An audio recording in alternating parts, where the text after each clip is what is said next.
this is Gerald Rogers, lead transformational coach, breakthrough mentor, and best-selling author. Today, we get to have one of the most important conversations in the world of transformation. That is about belief breakthrough. Belief breakthrough. How to shatter those limiting beliefs that have been holding you hostage, how to overcome self-sabotaging behaviors and patterns, and how to step into more personal power in your life. And as we have this conversation, I want to ask you a question. Have you ever noticed yourself getting in your own way of your success? Have you ever noticed you wanting to do something and saying that you're going to do something, but you can't get yourself to do it? Have you ever noticed yourself getting really triggered in an experience within a relationship where you get really angry or upset because of something that someone else did or said?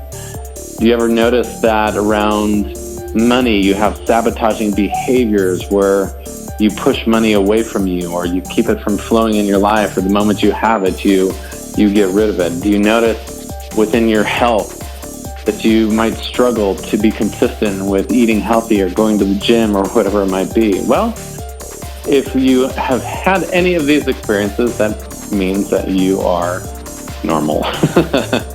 That you are a human being just like me, just like everyone else, and we just have these underlying limiting beliefs that hold us hostage. And for me, the analogy that I really love as I try to imagine what limiting beliefs are like is I think of a hot air balloon, and I think of all of the potential that's inherently inside of us. I mean, every one of us, we all know that we're divine, immortal, we're powerful, that we're sons and daughters of God, and with that, we have the potential to experience miracles on a daily basis. We all know that we deserve to have wealth and abundance, that we deserve to have those deep, meaningful connections, that we deserve to have sexy, healthy bodies. Like, we all know this, and yet at the same time, our results might show differently. And so with this hot air balloon, it's like representative of all the potential that we have, just drawing us forward and rising us and causing us to,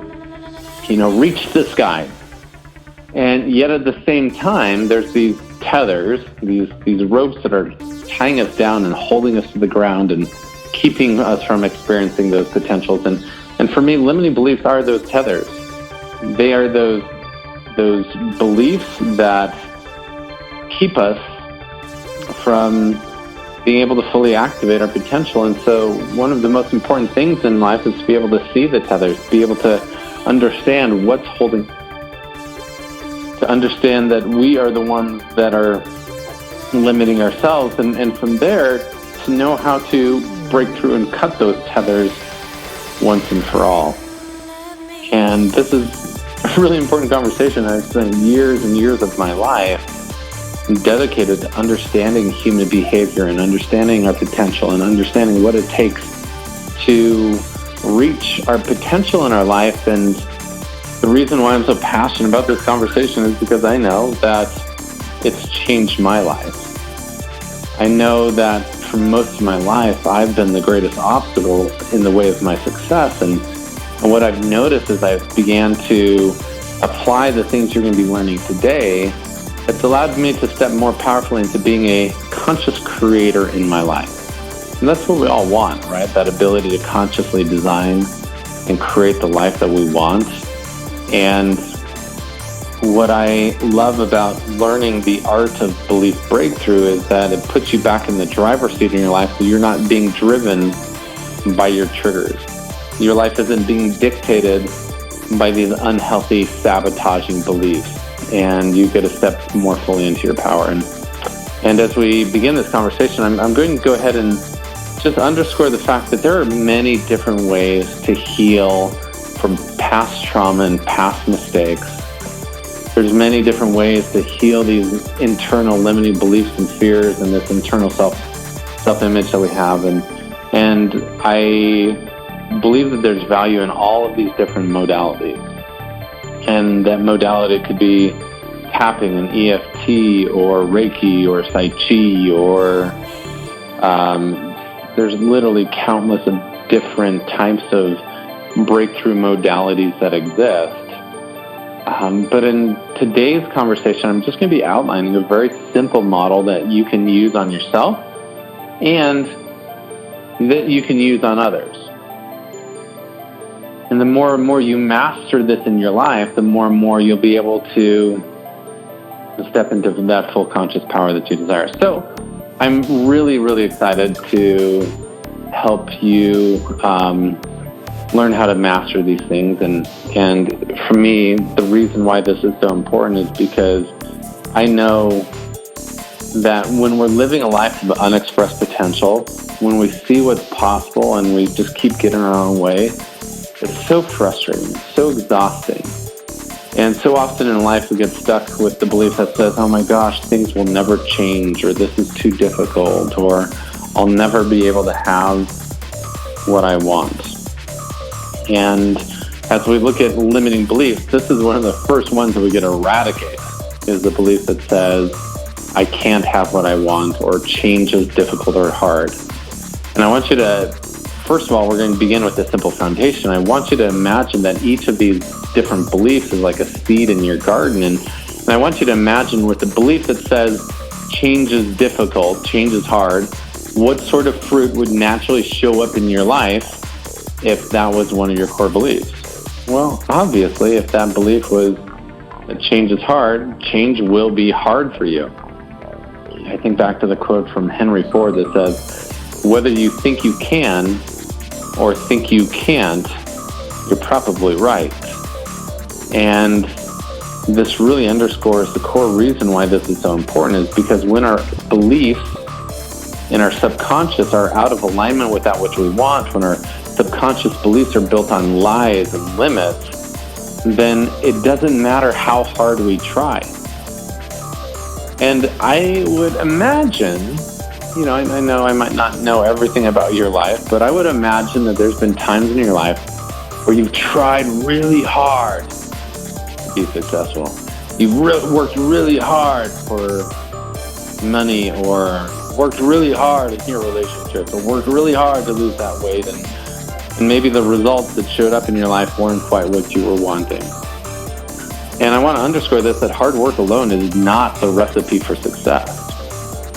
In fact, it's my personal belief that when you are in alignment and you have the right empowering beliefs, when you've done the belief breakthrough that's required, and you step into alignment with the truth, when you step into alignment with the empowering beliefs that are possible, then all of a sudden hard work is no longer necessary.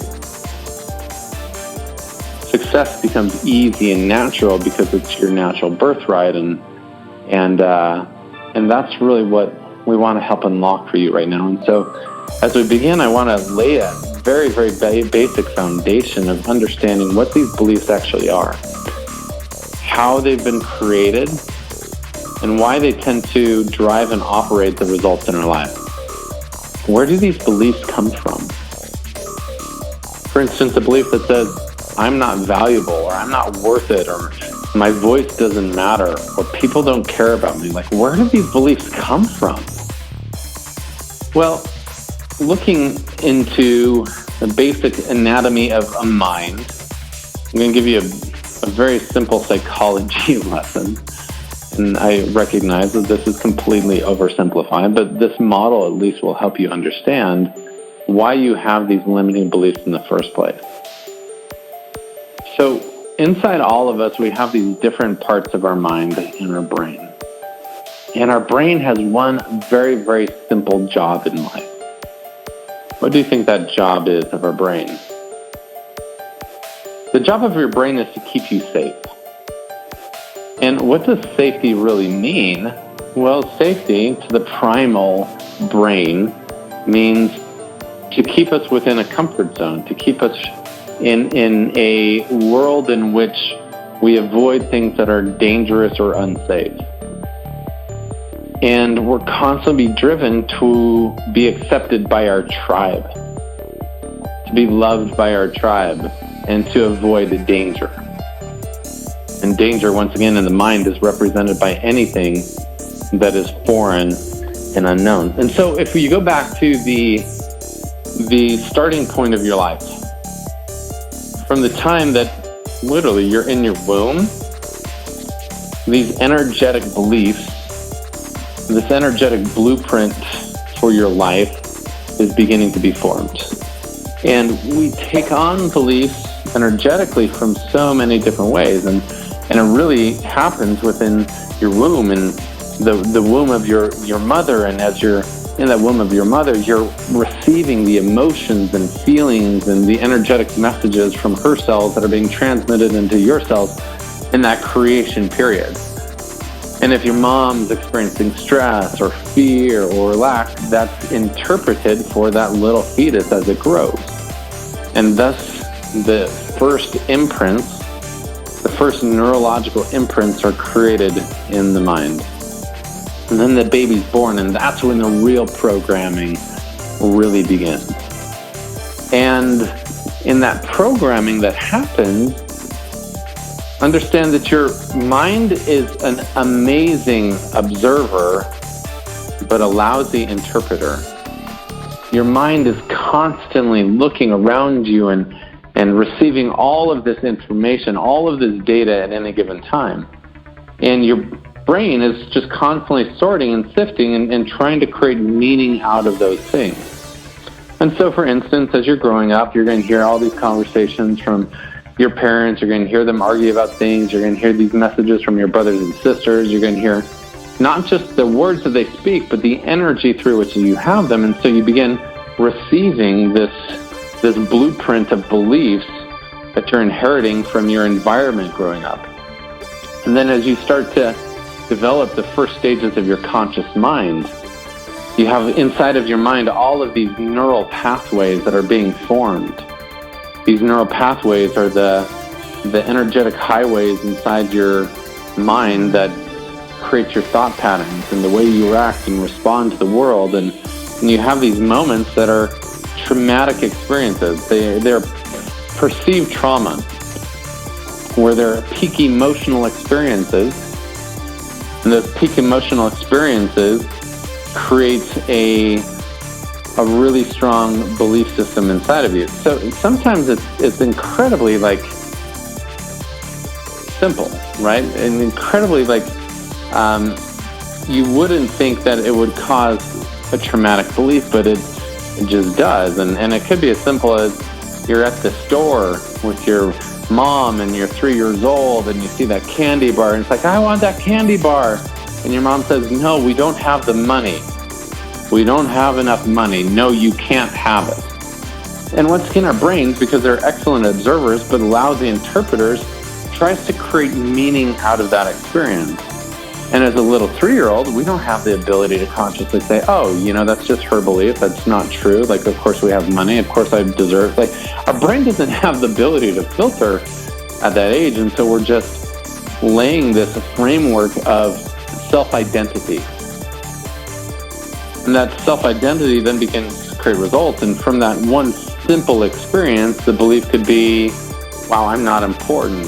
The money's too hard, that I don't have enough money to have what I want in my life. And the moment that traumatic experience happens and it's emotionally ingrained, then from that point forward, our mind begins to seek validation of that existing belief. And so from that time of being 3 years old and receiving that first interpretation that says money is difficult, I don't have enough money to have what I want, then throughout the remaining life, until that belief is broken through, you're constantly seeking validation of that belief. And so you reach this point of being 45 years old and you're struggling with money and you can't figure it out because you want to go on vacation, you want to have some amazing experiences, you want to do some things, and you're still just barely scraping by. And what you don't realize is underneath the surface is still the belief that says, money is hard, I can't have what I want. And then it begins to filter into all these other areas in your life where in relationships you feel like you can't have what you want. Or within your body you feel like you can't have what you want, or success is difficult or hard, or that you don't deserve to be happy. Whatever the other limiting beliefs are. And so that you had all of these experiences. And some of them were really genuinely traumatic experiences. Maybe there was abuse, maybe there was psychological domination and negative words. Maybe you were told you were stupid. Maybe you were, had experiences where you lost something really meaningful or had something really scary happening. And these create very, very intense emotional patterns. And even at many levels, addictions that we experience as adults or phobias that we experience as adults were ingrained as little children. I think of this experience when my little girl was young. Oh my gosh, we would go camping and she would love playing with bugs. She was like playing with these great big beetles and spiders, and she was just so fascinated by these insects. And then there was one time specifically that she was with one of her older cousins, and there was a spider that was crawling, and she was like super fascinated, and her cousin screamed, "Ah!" right, and screamed, and it scared my little girl, and she was like, what is it? And she recognized that the cousin was afraid of spiders and was screaming and running, and from that moment forward, my girl was afraid of spiders. Anytime she sees the spider, she screams. Why? Are spiders dangerous? Is there something to be afraid of? Well, of course, consciously, we know that there's not anything to be afraid of. Like, there's a very, very, very, very, very few poisonous spiders. I've been alive 43 years in my life.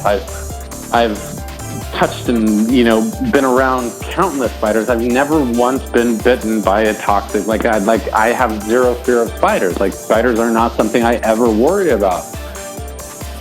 But my daughter, because of this traumatic experience, has this belief that was installed that spiders are dangerous. And for some people, it could be fear of snakes. And for some people, it could be a fear of men. For some people, it could be a fear of heights. For some, it could be a fear of enclosed spaces and elevators. And all of these phobias happen just because of limiting beliefs that were installed from a traumatic experience that created an underlying neurological imprint. So hopefully this helps you understand that all of our formational beliefs, all of the foundational blueprint that our life is based on was created before our conscious mind really had a filter to say, wow, is that true? Are spiders really dangerous? Oh, is it true that I'm not really worth it? Is it really? Our mind didn't have the ability to consciously filter out the ideas that weren't true. And so as little children, we were just receiving these messages, and it was laying this foundation. And so before the age of 8, you were given a blueprint of who you are. You were given a belief system of what the world is like and what you deserve. And your entire life since that point has been a validation of those things. Your entire life since that point has been reinforcing those core limiting beliefs that exist. And I coach and mentor with people that, they're in their middle ages and they're experiencing frustration in their relationship, and they feel like in their relationships, no matter what they do, they can't be loved, they can't be taken care of, and they're thinking that it's their partner's fault, right? They're certain that the reason they're not experiencing the love they want in the relationship is because their partner doesn't know how to give it, or they're not interested in giving it. And what they don't realize is that this belief system that they have, that no matter how hard they try, it's not enough, or they can't have the love they need, or they're not important, they're not a priority. That core belief system existed long before that relationship happened. And at a very, very core level, it wouldn't matter who they had as a partner. It wouldn't matter what they do to show love and approval. It wouldn't matter how they are, being given love. If they have that core blueprint that says they don't deserve love, or that no matter how hard it's tried, it's not enough. Like, that blueprint overrides everything and is recreated over and over again in every relationship. And, as I've worked with a lot of people that have gone through divorces, I see this pattern with a lot of people where they leave a relationship thinking the other person is the problem. and they jump into a new relationship with a new person, only to find it's the exact same relationship, just with someone in a different body. And they recreate the same thing over and over and over again. I've known people that have been in abusive marriages and relationships, and they get out of it finally after a lot of work and a lot of pain, a lot of suffering, and they jump into a new relationship only to create that abuse in a whole nother person. Why?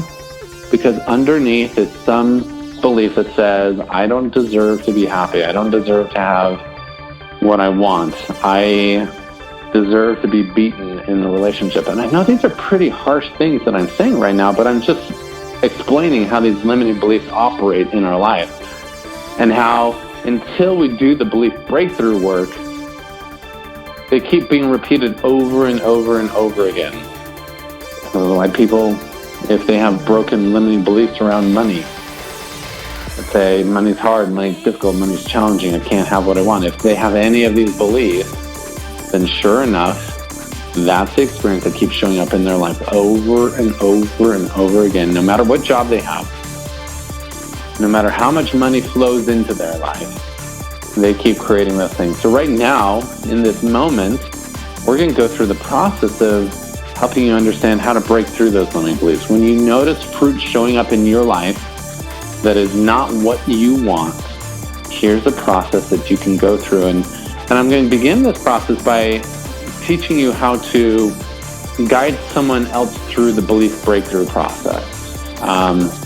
And then kind of teaching you the nuances of how to take yourself through that belief breakthrough process. Because there's sometimes in life where you can easily shift your emotions and beliefs and very quickly do a turnaround. You can go from feeling sad and depressed and worthless, like you don't matter, to, in the matter of a few seconds, shifting that belief that I'm loved, I'm powerful, I'm joyful, and you'll feel those emotions change within your body. Like I will teach you how to do that very quick turnaround work of belief breakthrough and how to do this work on yourself. But there's some times where you just need a coach, you need a mentor, you need someone that can be an advocate to support you and guide you through that process, because sometimes we can't see when we're too close to the problem. Sometimes we need someone else's outside perspective to help us to see clearly. And sometimes you get to be that for other people. And sometimes you need someone else to be that for you. So as we lay out this framework for belief breakthrough, understand that there is a journey that is required in this process of belief breakthrough. And it's very common that a challenge or a problem will show up in your life over and over again, and you just keep getting to peel the layers of that onion until you get really down to the core. So let's go through the process of belief breakthrough. So the first step in belief breakthrough is, when you're working with someone else, is to get permission to facilitate. This permission is really, really important, because as you become more evolved in your own self-awareness, it's going to be easier for you to see other people's junk and problems, especially if you happen to be married or in an intimate relationship with them. You're just going to see their stuff. You're going to see their junk. You're going to notice when they're blocked. You're going to notice when they're going into their self-sabotaging behaviors, not being good enough, or not being worth it, or not feeling valuable, or whatever else their pattern might be. And you're going to want to fix them. Like there's something within us as human beings where women, the moment they get married, they feel like they need to set up the home improvement committee, right? They need to fix their man and get their man to shape up and to, reach his potential. And for men, they're driven by this core need to fix the problem. And when they see their woman struggling or emotional or sad or depressed or whatever, they feel like it's their job to fix it. But here's the deal. You can't change someone else. You cannot change someone else. They and they alone are accountable for their life and their results, and the change can only happen when they choose in, when they choose to facilitate, when they choose to go through their own breakthrough journey. And in order for them to do that, they're going to need to be motivated, because it's going to take some radical accountability in their life. It's going to have them face their demons and fears and some of their shadows that they might not want to face. And so you can't force someone else to change. And so your desire can't be based on making someone else change. But the moment they choose in, the moment they agree to go through a breakthrough process, then you're in a space where you can step into coach mode. And I really, really emphasize this within relationships specifically, intimate relationships, is you are not their coach unless they ask you to be. Like, I'm a professional coach for a living. I work with couples and individuals, and people create massive results. And my wife, when she's in trigger, I'm not her coach. I'm not her coach unless she specifically asks for me to help facilitate a breakthrough with her, in which case, awesome. I'm totally willing to do that. But one of the most important things to understand that is very, very difficult for a spouse to facilitate a breakthrough when the spouse is the villain. The villain who is the perceived source of the problem has a very difficult time in solving the problem, simply because the other person might not be able to release their identity as the villain, and therefore them as the victim.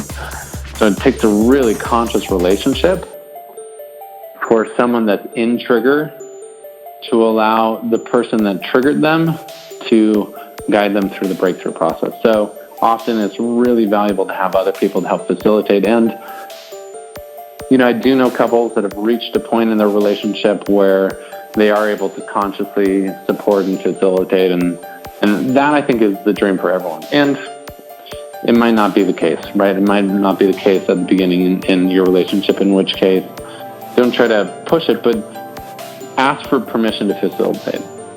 And this is the same with your kids. This is the same with your friends. This is the same with anyone. If you notice that someone's stuck, don't jump into coach mode unless they're willing to play along, unless they're willing to fully commit. Because without that commitment from their part, the breakthrough and transformation is very difficult. So ask for permission to facilitate.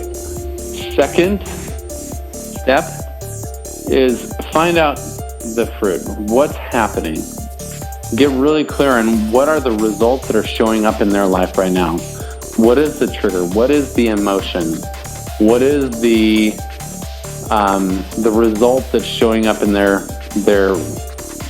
environment? What is it that is creating the frustration? And really identify what's the fruit that's showing up. The next step after that, the third step, is what are the roots?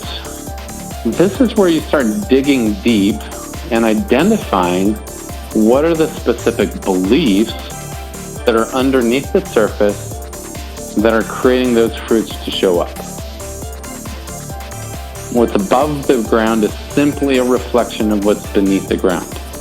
If someone is experiencing frustration and pain within a relationship and they're really, really triggered, it's never the relationship. The relationship isn't the problem. The problem is the thing that's generating that emotion, that feeling of frustration or trigger, is some internal belief that they have. And this is a journey where you dig down and you get clear on what the belief really is. What is the core to the problem? And this is where it's going to be really important for you to know how to ask effective questions. And as you identify the emotion, say the emotion is frustration. Maybe she's really frustrated at her husband because she doesn't feel listened to. And so she's feeling anger and frustration and wants to shut down, and all of this fruit that is showing up in her relationship. The next question would be okay, well, what's the belief that's creating this emotion inside of you? What would you have to believe to feel this way? What's the number one limiting belief that's keeping you from experiencing the love and connection that you want in your life? ask questions like this and start probing and identifying what are all the beliefs, what are the framework, the blueprint that's creating this result to show up in their life. There's always a belief at the source of those things. What are the thoughts and beliefs that are producing that feeling of frustration or anxiety or fear or anger or whatever else it might be? And this is where you just really get curious and really listen and allow them to really identify what that belief is. And this is a really important skill to be able to master, is being able to get down underneath the surface and start digging. What are all the beliefs that are creating this emotion? And oftentimes there's many different levels of beliefs. So maybe the belief is about him. Well, he never listens to me. All right, so that's a belief. She believes he never listens to him. I don't ever get to speak and voice my opinion. He just doesn't care about what I say. All right, that's a belief. Like, all of these are exterior beliefs about how she sees the world. My opinion doesn't matter, right? And these are all the surface level beliefs that are creating the friction or resistance, but they're not the core beliefs. So those surface level beliefs are beliefs about the external world, beliefs about what's showing up in their world, and they create a really, really powerful effect in our life, because we start to believe them are true. My husband doesn't like me. He doesn't care for me. He never has time for me. I'm not as important to him as I am to other people. Whatever those specific beliefs that she might have about who they are. And here's the interesting thing about the way beliefs work, is when we have a belief about who someone else is, they tend to live up to that script that we have for them. When we have a belief about what we deserve in a relationship, it's like we unconsciously hand our script to them, and they play out that role for us. And start identifying what are those surface level beliefs that you have about the people in your world, about the things in the world. And then with money, those beliefs could be like, money's hard, money's difficult, money's challenging, I can never get ahead, I never get promotions, my boss doesn't like me. All of these are external projections about the world. And it's really, really important that you start getting clear on what these beliefs are, and to notice and get clear of how they are affecting your life. But it's also important to go deeper, because those secondary beliefs, while valuable and create like a very powerful effect in our life, there's a deeper internal belief that we have about ourselves. And what we're really driving through to create in this belief breakthrough experience is to get down to the deepest core belief that's underneath the surface. And so while the belief might be, my husband doesn't listen to me, underneath the surface it might be, my opinion doesn't matter. And underneath that, it might be the real core belief is, I don't matter. Do you notice that? So the real deep belief is, I don't matter. And that leads to, my opinion doesn't matter. And that leads to, my husband doesn't care about my opinion. But what's the real belief we want to break through? The real belief is we want to get down to the deepest core, which is, I don't matter. And what I notice is there's only a very few absolute core beliefs that it all ends up to, right? And that's, I'm not lovable, I'm not important, or I'm not valuable, I'm not worth it, I don't matter, right? Just notice these are the core master beliefs, and then create these infectious, nauseous weeds in all of these different areas of your life. And so if they're giving you just surface level beliefs, sure, you can break through and shift those beliefs, but they'll keep showing up until you really get down to the core limiting belief that's creating the real problem in your life and their life. So what is that core belief? So that's the third step, is identify the belief. And I would encourage you, as you're going through this process, whether for yourself or for others, to write down all of the beliefs that show up. Every one of the beliefs that is contributing to this result happening in their life. Now, from there, what do we do? Now that we've found the belief, how do we get rid of it? How do we pull that weed out? How do we pluck that weed so the roots come with it, so that you don't have to keep dealing with the same sabotaging behaviors over and over and over again? This is where we go deeper still. And this is just, once again, one form of belief breakthrough work, but this is where we start focusing on the origination of that belief. So the step is identifying the originating story that created this belief. And to facilitate this, I'll take them through a journey where I'll say, okay, go ahead and close your eyes. Now, I want you to go back to the very first time that you can remember in your life feeling the feeling that you don't matter. What's the earliest childhood memory that comes up for you with the belief that says, I don't matter? And as you go through this, you're really looking for any clues from their childhood of moments where they felt like they didn't matter. And they may think of other times in their life when they were in college or when they were in high school or whatever, and those are all really valuable, and you can do the belief breakthrough process in there. But the most powerful emotional experiences will happen if they can go back to the core originating experience before they were 6 or 8 years old. That's why I like to say, what's the earliest childhood memory you can think of where you felt that you didn't matter? And in this, I want to emphasize that for many people, most people, they'll instantly come up with a memory, a specific experience in their life that they might not have thought of for years and years and years, but all of a sudden it shows up and there's some emotion around it, and they remember that situation very clearly. And for some people, they might struggle. They might not have a specific memory comes up. And what I want to emphasize in this is the specific memory isn't important. The specific memory isn't required to create the breakthrough. What's important is to go back to that core emotion that you experienced and to reframe that situation. And so if someone's not able to find it, I'm just like, okay, just go and find a general experience. Like, where in your life have you felt like you didn't matter? And allow them to come up with an emotional experience. And the more emotional this experience, the better for the breakthrough experience. So another key that I've noticed is that a lot of times, probably 90% of the time, the core emotional experience that created that belief in their life happened with their mom or their dad. When you think about it, these are the most influential people in their life.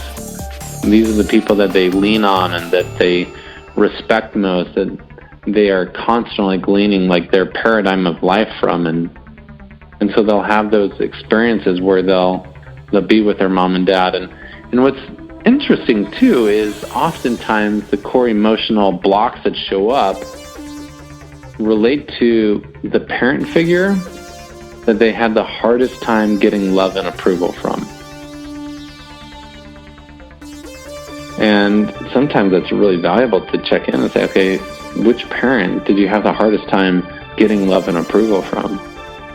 And they say, oh my gosh, it was my dad. Okay, right now let's go ahead and go to that experience with your dad where you felt like you didn't matter.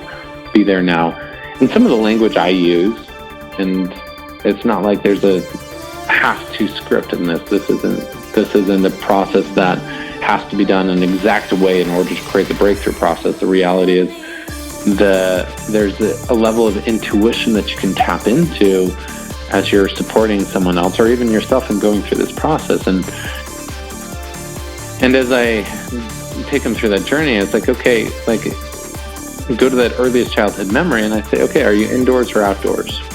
Outdoors? Okay, great. Tell me what's happening. About how old are you?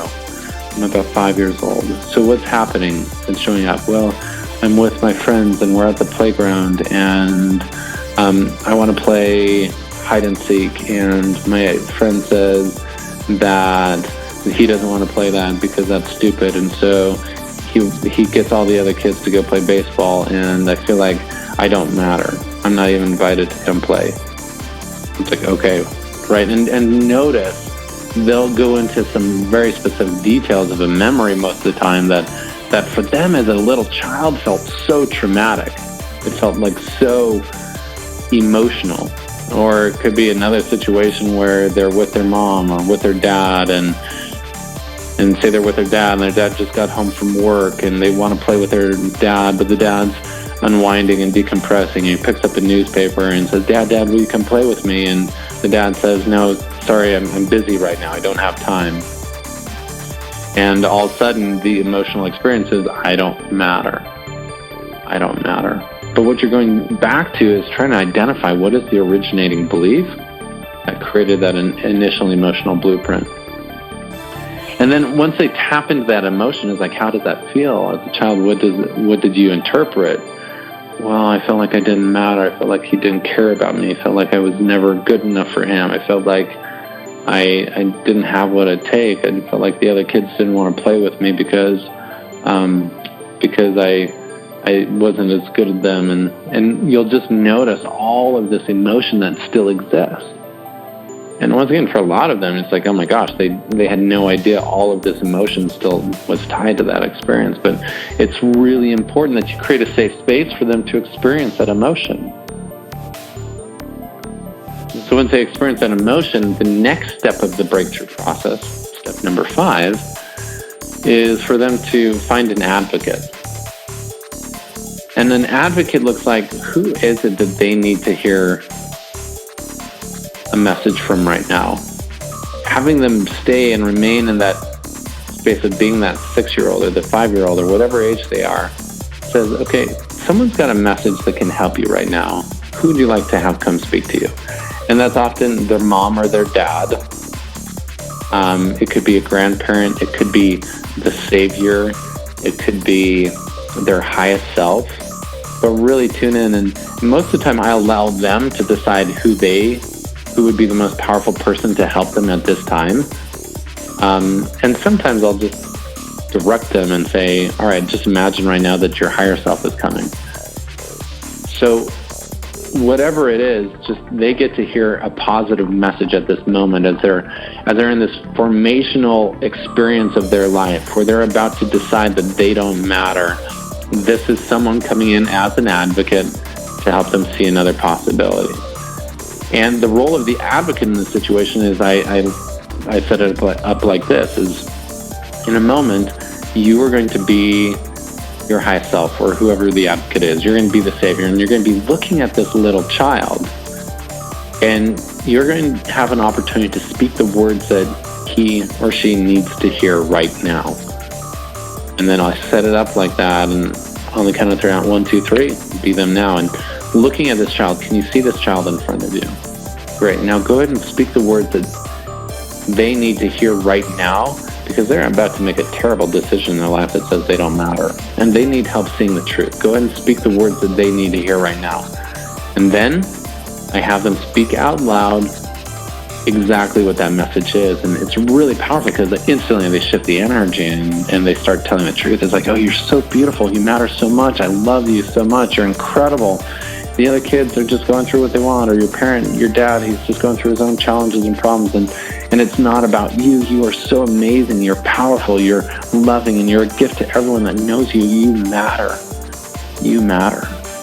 And so they get to hear this powerful message, and then the advocate is able to help with the next step. So the next step in the process is to identify a new empowering belief. The moment you pluck that old belief and say, that's not true, the moment you scramble that pattern, the moment you recognize that's not true, is the moment you need to replace it with a new seed, a new belief. And help them identify, so what's one new belief you could believe right now that would change everything for you? I matter. I'm important. My voice is valuable. My opinion is important. Whatever it is, like help them identify that core belief that really, if that belief was there, everything would change in their life. And as they internalize that, then I go to the next step of integrating that belief. So once again, just like when you were a little child, the more emotional the experience was, the more it created those neural pathways in your brain. The more it created like the structure of how you saw yourself and who you believed you were. And you want to do the same here as you're rewriting that belief. You want to create a peak emotional experience for them so that they can integrate that belief into their life. And so in this process of integrating this new belief, you want to get them into that peak emotional space. Okay, feel that belief. I matter deep inside your system. Go and speak it now. Speak it with 10 times the intensity. I matter. I matter. I matter. And then I take them through a process to help them find validation, because there's already validation for them in their life that they matter. So tell me, why do you matter? What's some proof that you have in your life that you matter? Well, I matter because I've done this, I've done this. I matter because this person cares about me. I matter because I'm a son of God, and I matter. And they're defending why they matter, and they're anchoring this in deeper and deeper. And in my mind, I'm doing everything I can to make this new belief their new dominant primary belief, where it just becomes integrated into who they are. And as they look for validation in their life, they realize this validation is everywhere. And once they integrate that and feel that, it's like, okay, what's the energy of this new belief? On a scale of 1 to 10, how does that feel? Oh my gosh, it's 10, it's amazing, it's incredible. Okay, and even right now, as you look at that old belief, how do you feel about that old belief? Oh my gosh, it's totally ridiculous. I can't believe I ever thought that. Like, it doesn't make any sense. Of course I matter. Of course I'm important. Of course I recognize that my dad was just doing the best he could. Of course I recognize these kids, we're just busy and they weren't meaning to hurt me, and it doesn't matter anyways because I matter no matter what, right? And all of a sudden there's this lightness that comes over them and this possibility. And the final step of the process is I help them visualize and internalize what this belief would look like for them moving forward. So with this new belief, I matter, showing up, how will that show up differently within your relationship? Oh my gosh, I'm just going to feel so much love and connection. When he's not available to listen or whatever, I'm not going to take it personally because I know I matter. What else is going to show up differently? I see that I'm not going to be afraid of, nurturing myself and taking time for myself because I matter as much as anyone else on the planet, and I can take care of myself. I can give myself love. And you'll just take them through some very specific things. And then the final step is helping them identify one specific thing they can do in the next 24 hours that would integrate that new belief.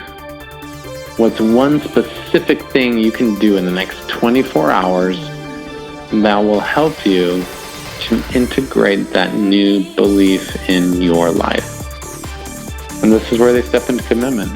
Then I have them breathe in, I have them open up their eyes, I ask them how they feel, I ask them, what's important. They're like, so often they're like, oh my gosh, wow, I feel so light, I feel incredible, thank you so much.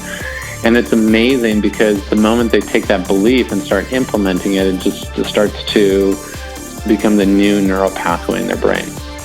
So this is kind of the full breakthrough process I'll take someone through when they're feeling like really stuck or in their trigger or really frustrated. And this one obviously goes all the way back down to the originating experience. Now, if we're on a more abbreviated time frame, I don't have time to go through that whole process, which could take 10 minutes to an entire hour.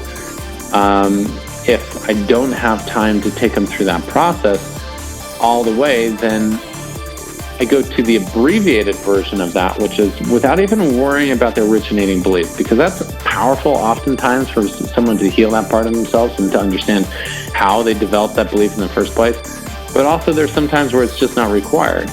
And so in the abbreviated version, I'll give permission, I'll find out what's happening, I'll have them identify a belief, and I'll have them really feel the energy of vibration. I'll have them really tune into, okay, how does this feel in your body on a scale of 1 to 10, 1 being super low, heavy vibration, 10 being a super high, joyful, powerful vibration. Where is this? Oh my gosh, this is like a -8. Okay, great. Feel that in your body and notice what's showing up in your life because of this. How else is this affecting you? And really have them tune into the cost of that belief. Say, all right, are you ready to release this belief? Right? Are you ready to change this? Are you ready to let go of this? It's like, yes, absolutely.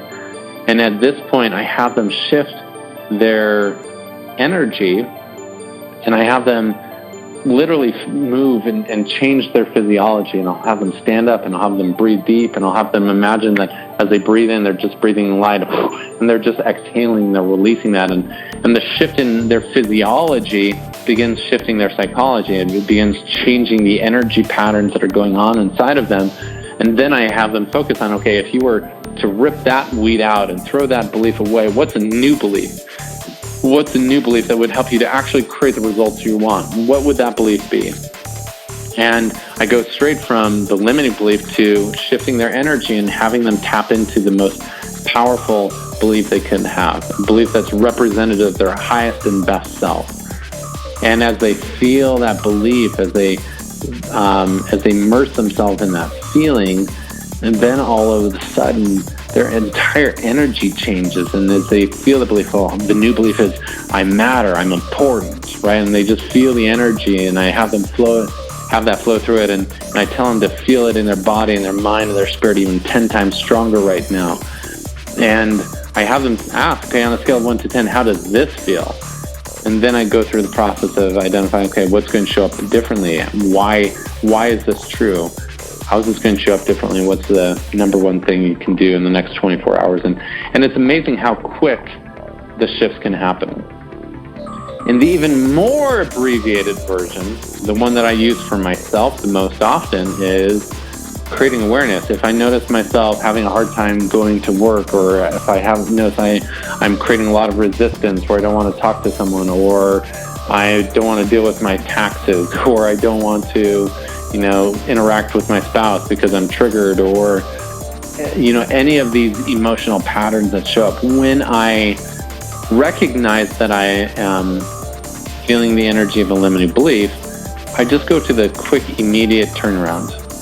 And I notice that I can shift states almost immediately. So I'll notice it, I'll recognize it, I'll oftentimes write it down as, oh, the belief that I'm having right now, that's interesting. I'm believing right now that if I talk to this person, then they'll reject me. Oh, that's interesting. Is that true? And I just simply ask that question, is that true? No, I mean, obviously that's not true, because it feels heavy, it feels disempowering. And so if it's disempowering, I know that it's not true. I know that that belief isn't truly who I am. And from that space, I go, okay, well, what is the belief that would serve me right now? Well, the belief is I'm loved and admired by people. The belief is that I can share my gifts and all the right people will care about me. The belief is that it's impossible for me to ever be rejected. If it's not a match, it's not a match, and that's totally okay. But my job is to serve, right? And I just focus on, okay, what are the new empowering beliefs? And I move my body. The physiology is really important for the quick turnaround. To move your body, to engage it, to feel that deep within your soul, that deep emotional shift that happens. And what I notice is typically my breakthroughs will take less than 2 or 3 minutes, from being stuck to being fully empowered and liberated again, simply because I can identify the limiting belief, recognize it's not true, and shift. Okay, what's the belief that feels better? Okay, how does that belief feel? And I'll just repeat that belief over and over again, feeling that energy in my body. And it's like, okay, what can I do now from this new belief? And action is so much easier. This is the easiest way for me to overcome self-sabotage, to overcome procrastination, is to really tune into, okay, what's the belief that truly serves me? And as we conclude, I'm just going to emphasize that in this journey of belief breakthrough, our real goal is to help align ourselves with our highest and best self, period. Our goal is to tap into that energy of our highest and best self, your sacred self. When you're operating from your sacred self, there are no limits. There are no fears. There are no limiting beliefs. And our goal is to continually return to that space of alignment with our highest and best self. And anytime we're feeling any other emotion than that of positivity and possibility, our goal is to just shift back and return back to alignment. And consider this is a real journey of awakening. This is a real journey of stepping into our highest and best self. And this is one of the reasons why having our personal success manifesto and having our daily Power Hour and success rituals. This is one of the reasons why having these daily practices of tuning in and aligning with our highest self are so important. So make sure that you have those patterns and those habits. You make sure that you have those things in your life, because those will proactively plant the seeds in your garden that you want. Then you have to do less and less of the belief breakthrough. But the belief breakthrough will still come up. I've been doing this work for 15 years and I still get triggered sometimes. Yep, I'm still not perfect. And I'm totally okay with that, because I recognize that every time I get triggered, it's a gift for me. Every time I get triggered, it's an invitation for me to step up. Every time I get triggered, that simply means there's a lesson waiting for me. And I hope you understand the power of these things, and most importantly, I hope you apply them in your life, and that you can use these to step into more personal power in your life, but also to recognize that now you have a gift through which you can serve other people too. And I invite you to keep listening to this audio over and over again until you master these steps, and most importantly, start applying them, and trust your intuition, because you'll be amazed at what flows through you when you allow yourself to be a conduit for healing and transformation in other people's lives. I love you so much, and I just want to offer this invitation for those of you that are interested in mastering belief breakthrough in your life. If you're interested in mastering the journey of conscious creation, that's what I love helping with in terms of people the most. This is what I'm most passionate about, is helping them fully align with our highest and best self, so that we can step into this infinite world of possibility. And with that, if you're interested in exploring being part of one of our higher level mentoring programs, or the events that we've created to help you awaken to your greatness, awaken to your possibility, and to accelerate towards the life of your dreams, then please reach out to me and let's set up a time where we can have a conversation and explore what that would look like in your life, to develop this level of mastery and to have unprecedented support as you're going through your own breakthrough journey. So please reach out to me and let's schedule a time to talk. And until then, I just want to emphasize so much that you're not broken. Having limiting beliefs is not a sign that there's something wrong with you. Having these areas in your life that aren't a match of your highest and best self doesn't mean that there's something wrong. It's just simply part of your life school. And you've probably been through some hard, traumatic experiences. You've probably been through some times of failure and challenge and breakdown, and recognize that every time you go through a breakdown, it's simply an invitation for a breakthrough. And in this life school that we're in here on earth, God is constantly giving us these opportunities to learn what we need to have the breakthroughs that we require in order to become more like Him, and most importantly, more like ourselves, more in alignment with our highest and best self. And so as you go through this journey, just totally embrace it, love it, and watch the miracles that happen in your life.